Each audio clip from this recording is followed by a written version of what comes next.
Mana bu san'atkorning gaplarini eshitib ko'zimga yosh keldi-da. Bitta videoni ko'ring. Dasturxonga onam suygan osh keladi. Meni esa ko'zlarimga yosh keladi. Olay desam bo'g'zimga bir tosh keladi. Qandoq yaxshi bo'lar edi bo'lganda onam. Shu ona haqida qo'shiqlarim ko'p, men 5-6 ta qo'shiq aytganman.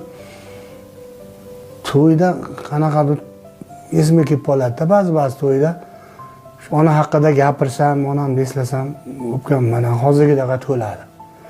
Chunki men uchun juda ham bir qadrli inson bo'lgan. Ona haqida ashula aytib aytolmay qolaman. Avjlari kelganda yig'lab olaman, to'xtab qolaman. Hozir ham shuda, shu onani gapirsam o'pka to'ladi.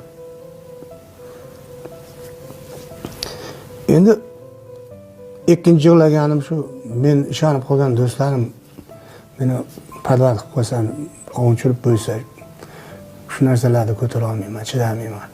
Bo'lgan bunaqa? Bunaqa ham bo'lib turadi endi. Men ular otini ham aytmayman. Men ishonuvchanman-da, hamma narsaga ishonaveraman.